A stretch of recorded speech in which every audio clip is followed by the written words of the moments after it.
क्या सरकार हमारे मोबाइल फोन के अंदर झांकना चाहती है? देखिए, संचार साथी ऐप को लेकर आजकल यही सवाल एक बहुत बड़ी बहस बन गया है। एक तरफ सरकार सुरक्षा का वादा कर रही है, तो दूसरी तरफ लोगों को जासूसी का डर सता रहा है। तो फिर सच्चाई क्या है? आइए आज इसी को समझने की कोशिश करते हैं। तो चलिए इस बहस के सबसे बड़े सवाल से ही शुरू करते हैं। सवाल यह है कि क्या ये ऐप असल में हमारी सुरक्षा के लिए है या फिर हमारे ही फोन में सरकार का एक पहरेदार बैठाने की तैयारी चल रही है। तो चलिए सीधा मुद्दे की बात करते हैं। देखिए, सबके मन में जो सबसे पहला और सबसे बड़ा डर है वो यही है कि कहीं इस संचार साथी ऐप को इंस्टॉल करवाने के बहाने सरकार ये तो नहीं जानना चाहती कि लोग किससे बात करते हैं, क्या चैट करते हैं या उनके फ़ोन में कौन सी तस्वीरें छिपी हैं। और ये डर कोई हवा हवाई नहीं है। चिंताएं बहुत साफ हैं, जैसे कि क्या सरकार हमारी चैट्स, कॉल लॉग्स, हमारी लोकेशन और हमारे कॉन्टैक्ट्स को ट्रैक करेगी? क्या कैमरे और माइक्रोफोन तक उसकी पहुंच होगी? क्या हमारे ओटीपी और पर्सनल फोटो भी देखे जाएंगे? मतलब संक्षेप में कहें तो क्या हर फोन पर एक सरकारी चौकीदार बैठा दिया जाएगा? तो इस पूरी बहस के बीच में सबसे पहले यह समझना बहुत जरूरी है कि आखिर यह संचार साथी है क्या चीज। अच्छा, तो सरकार के मुताबिक संचार साथी एक साइबर सिक्योरिटी ऐप है। इसका सीधा सा मकसद है मोबाइल फोन से जुड़ी धोखाधड़ी, फर्जी सिम कार्ड और फोन चोरी जैसी जो समस्याएं हैं उनसे निपटना। और इसके जो फीचर्स हैं वो भी इसी मकसद को दिखाते हैं। जैसे इस ऐप के जरिए कोई भी अपने खोए या चोरी हुए फ़ोन को ब्लॉक कर सकता है, किसी भी डिवाइस का IMEI नंबर चेक करके पता कर सकता है कि वो असली है या नहीं। ये भी देख सकता है कि उसकी आईडी पर कितने सिम कार्ड चल रहे हैं और फर्जी कॉल्स की रिपोर्ट भी कर सकता है। मतलब कागज़ पर तो ये सारे फीचर्स काफ़ी काम के लगते हैं। और सरकार का दावा है कि ये प्लेटफॉर्म वाकई काम कर रहा है। आंकड़ा देखिए, अब तक इसका इस्तेमाल करके 4.2 मिलियन यानी पूरे 42 लाख से भी ज़्यादा चोरी हुए या खोए हुए मोबाइल फ़ोन्स ब्लॉक किए जा चुके हैं। ये कोई छोटा नंबर नहीं है।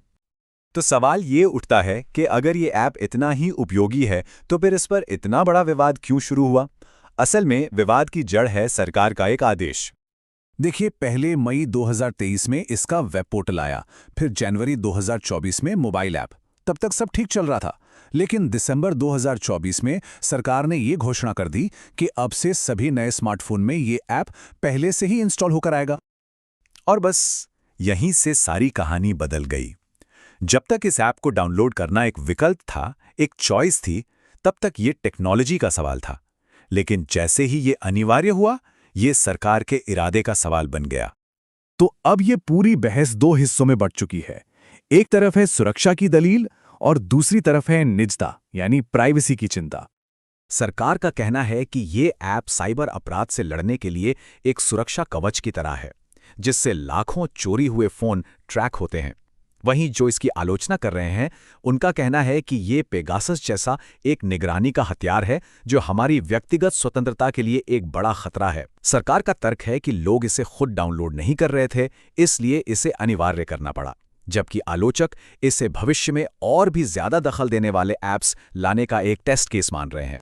अब सरकार की दलील को समझने के लिए इन आंकड़ों को देखना भी जरूरी है। सोचिए, अकेले 2024 में देश में साइबर फ्रॉड के 2.2 मिलियन यानी 22 लाख से ज्यादा मामले दर्ज हुए। 10 लाख फर्जी सिम पकड़े गए और 2,63,000 नकली IMEI का पता चला। सरकार कहती है कि इतनी बड़ी समस्या से लड़ने के लिए मजबूत कदम उठाना तो जरूरी है ही। लेकिन दूसरी तरफ विपक्ष इसे बिल्कुल अलग नजर से देख रहा है। उनका साफ साफ कहना है कि ये एक जासूसी ऐप है जो नागरिकों पर बिग बॉस की तरह 24 घंटे निगरानी रखने की एक शुरुआत है। तो इस पूरी बहस का एक आम इंसान के लिए क्या मतलब है? फोन हमारा है, डेटा हमारा है, तो क्या पसंद भी हमारी नहीं होनी चाहिए? एक सवाल ये भी उठता है कि हम व्हाट्सएप या फेसबुक जैसे ऐप्स को भी तो कितनी सारी परमिशंस देते हैं, तो फिर एक सरकारी ऐप से इतना डर क्यों? देखिए, फर्क दो है। पहला, बाकी ऐप्स हम अपनी मर्जी से इंस्टॉल करते हैं, यहां कोई चॉइस नहीं है। और दूसरा, प्राइवेट कंपनियां हमारा डेटा कमर्शियल इस्तेमाल के लिए लेती हैं, लेकिन सरकार के पास तो पहले से ही हमारा आधार, पैन, बैंकिंग जैसा सारा रिकॉर्ड है। अब अगर फोन का डेटा भी उससे जुड़ गया तो सरकार के पास किसी भी नागरिक की एक पूरी 360 डिग्री डिजिटल प्रोफाइल बन सकती है। अगर हम तकनीकी तौर पर देखें तो ये ऐप फिलहाल SMS, कॉल लॉग और फोन मैनेजमेंट की परमिशन मांगता है। अच्छी बात यह है कि ये कैमरा, माइक्रोफोन या लोकेशन की परमिशन नहीं मांगता। लेकिन आलोचक कहते हैं कि ये तो आज की बात है, कल को किसी अपडेट के जरिए क्या मांगा जाएगा, इसकी क्या गारंटी है। सरकार यह भी कह रही है कि लोग चाहें तो इस ऐप को अनइंस्टॉल कर सकते हैं, लेकिन डर इसी बात का है कि अगर आज इसे हटाने का ऑप्शन है तो क्या ये कल भी रहेगा या किसी नए अपडेट के बाद इसे हटाना नामुमकिन बना दिया जाएगा, ठीक वैसे ही जैसे कई फ़ोन में पहले से आई कुछ ऐप्स को हम हटा ही नहीं सकते। तो कुल मिलाकर सवाल सिर्फ एक ऐप का नहीं है, बल्कि भरोसे और नियंत्रण का है। क्योंकि एक बात तो तय है, टेक्नोलॉजी कभी सिर्फ टेक्नोलॉजी नहीं होती, ये हमेशा किसी के हाथ में एक ताकतवर हथियार होती है, या तो लोगों को बचाने वाला या फिर उन्हें नियंत्रित करने वाला।